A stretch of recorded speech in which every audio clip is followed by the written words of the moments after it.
Hello everyone, आप सभी का स्वागत है स्टडी प्लेटफॉर्म एग्री फैक्ट पर। आज हम जिस टॉपिक पे डिस्कशन करने वाले हैं उस टॉपिक का नाम है इंट्रोडक्शन टू एग्रीकल्चर। इस टॉपिक में हम क्या क्या पढ़ेंगे? इस टॉपिक में हम पढ़ेंगे कि मानव का विकास और एग्रीकल्चर किस तरह से आपस में इंटरकनेक्टेड है, इन दोनों का आपस में क्या संबंध है। उसके बाद हम जानेंगे history of agriculture.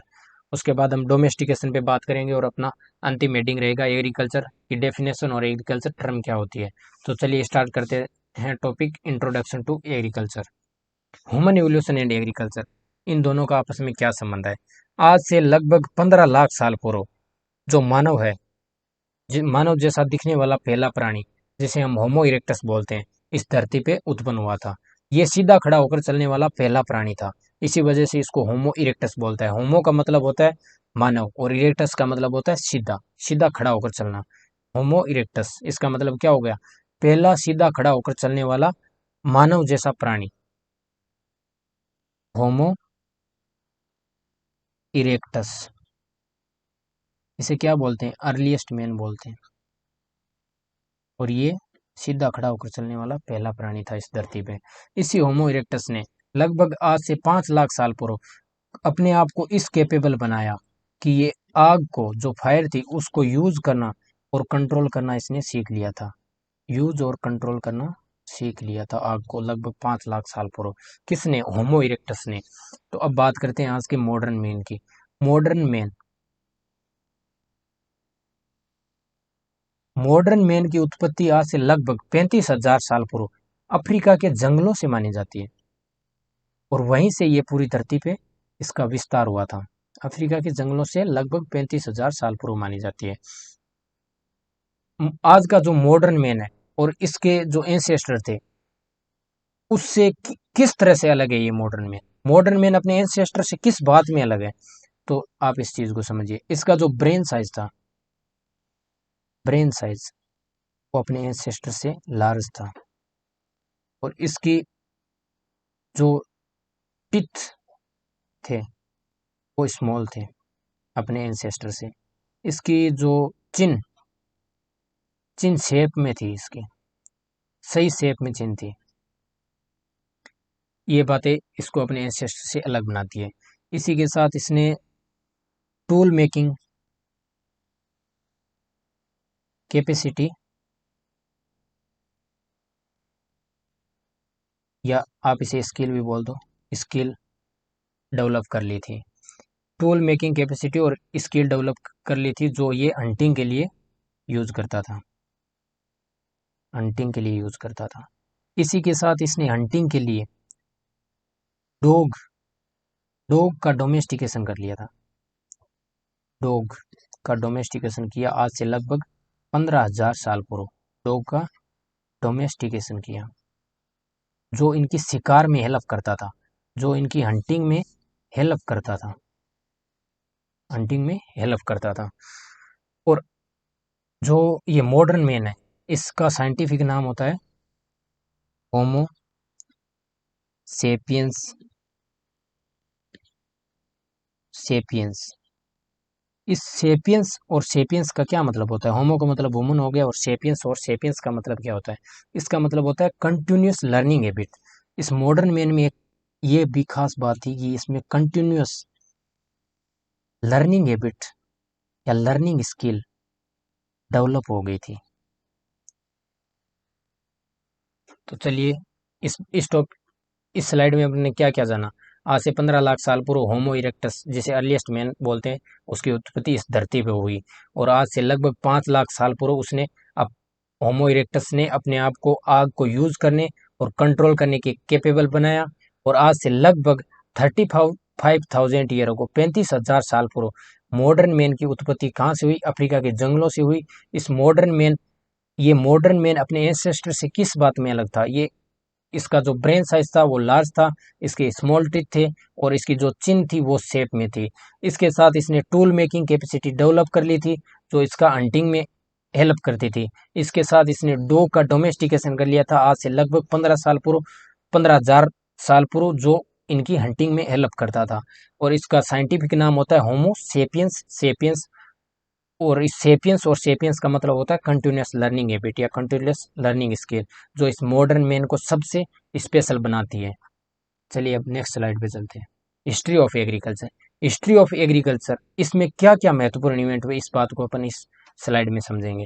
History of agriculture, अपने को एग्रीकल्चर की जरूरत क्यों पड़ी इस चीज को समझने की कोशिश करेंगे। सबसे पहले अगर हम साइंटिस्ट, आज के साइंटिस्ट के हिसाब से बात करें तो 1 किलोमीटर स्क्वायर एरिया में, अगर हम आज के साइंटिस्ट के हिसाब से बात करें तो 1 किलोमीटर स्क्वायर एरिया में साइंटिस्ट, अगर हम 1 किलोमीटर स्क्वायर एरिया लें और उसमें हम हंटिंग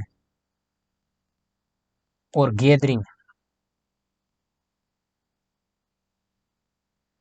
हंटिंग और गैदरिंग करेंगे तो एक पर्सन अपना पेट भर सकता है। एक पर्सन अपना पेट भर सकता है 1 किलोमीटर स्क्वायर एरिया में हंटिंग और गैदरिंग से।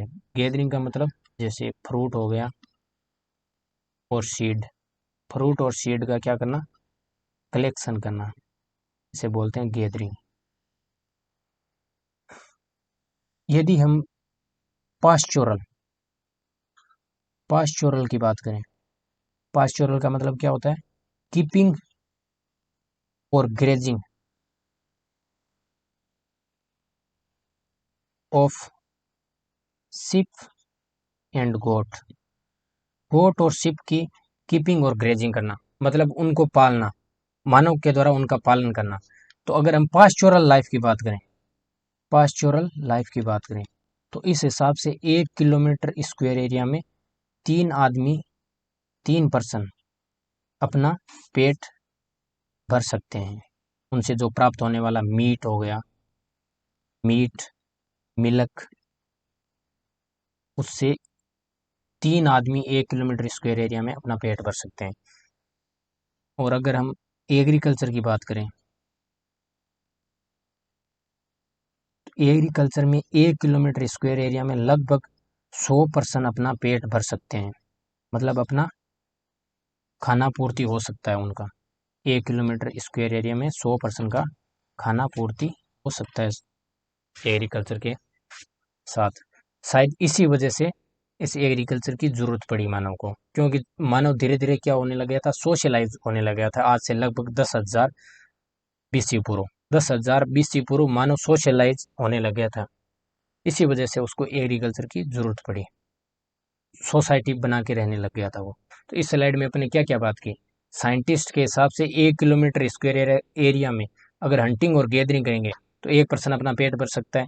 अगर हम पास्चोरल लाइफ यानी गोट और जो शिप होती है उसका कीपिंग और ग्रेजिंग, मतलब उसकी देखभाल करेंगे और उसको खाना देंगे तो 1 किलोमीटर स्क्वायर एरिया में 3 पर्सन अपना पेट भर सकते हैं। अगर हम एग्रीकल्चर पे डिपेंड रहेंगे तो 1 किलोमीटर स्क्वायर एरिया में लगभग 100 पर्सन अपना पेट भर सकते हैं। अब हम बात करेंगे इस स्लाइड में डोमेस्टिकेशन पे।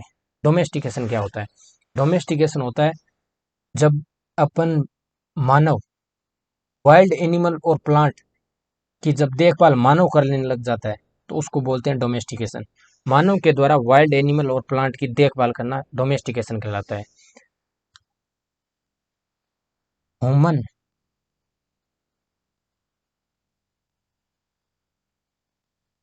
रियरिंग ऑफ वाइल्ड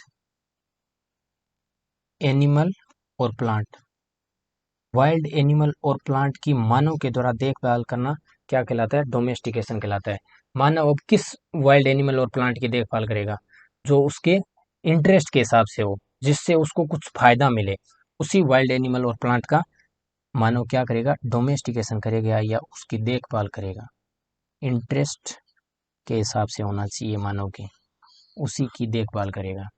तो अब देखते हैं कि डोमेस्टिकेशन किस प्रकार से स्टार्ट हुआ या पहला डोमेस्टिकेशन किसका हुआ। पहला डोमेस्टिकेशन हुआ था, पहला डोमेस्टिकेशन हुआ था डॉग का। डॉग का पहला डोमेस्टिकेशन हुआ था लगभग 15,000 साल पूर्व, जो इनकी हंटिंग में हेल्प करता था, हंटिंग में हेल्प करता था डॉग। इस वजह से डॉग का डोमेस्टिकेशन आज से लगभग 15,000 साल पूर्व कर लिया था मानव ने। उसके बाद हुआ था शिप का डोमेस्टिकेशन। शिप का डोमेस्टिकेशन लगभग 800 BC, 8,700 BC year ago ship का डोमेस्टिकेशन माना जाता है, जो इनको मिल्क और मीट प्रोवाइड करती थी। और उसके बाद गोट का डोमेस्टिकेशन हुआ। गोट का डोमेस्टिकेशन लगभग 7700 BC पूर्व माना जाता है, जो कि मिल्क और मीट प्रोवाइड करते थे। इसके बाद आते हैं कल्टीवेशन ऑफ क्रॉप। क्रॉप का कल्टीवेशन स्टार्ट हुआ।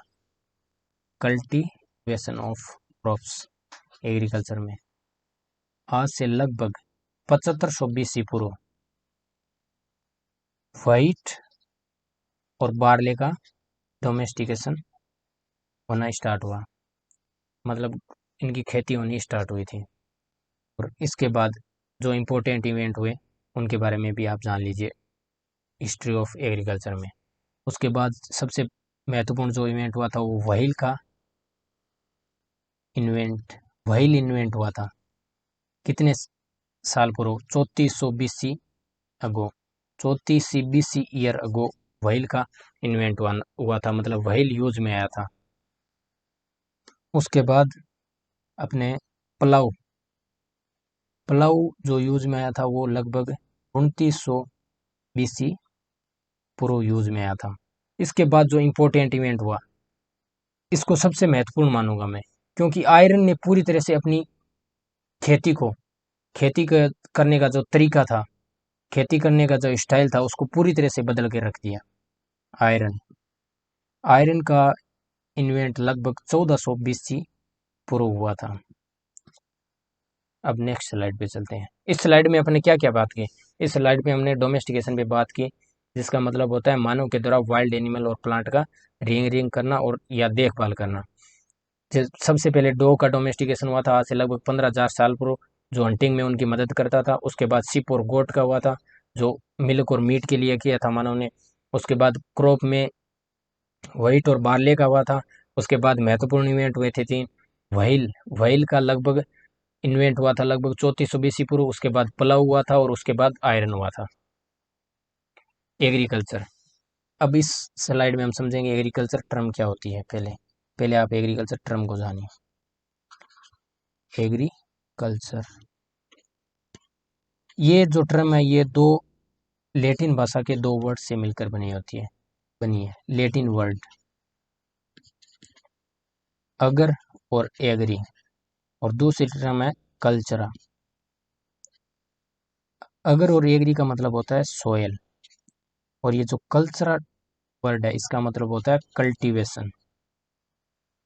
तो इसका मीन क्या हो गया? Cultivation of soil. Cultivation of soil क्या हो गया? एग्रीकल्चर। एग्रीकल्चर का मीन हो गया कल्टीवेशन ऑफ सोयल। अब इसकी डेफिनेशन की बात कर लेते हैं। The agriculture is an art and science both in which we study all the human activities related to soil. अब आप समझिए आर्ट और साइंस किस हिसाब से है।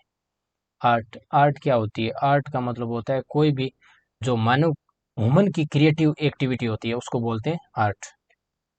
ह्यूमन की क्रिएटिविटी उसको आर्ट बोला जाता है।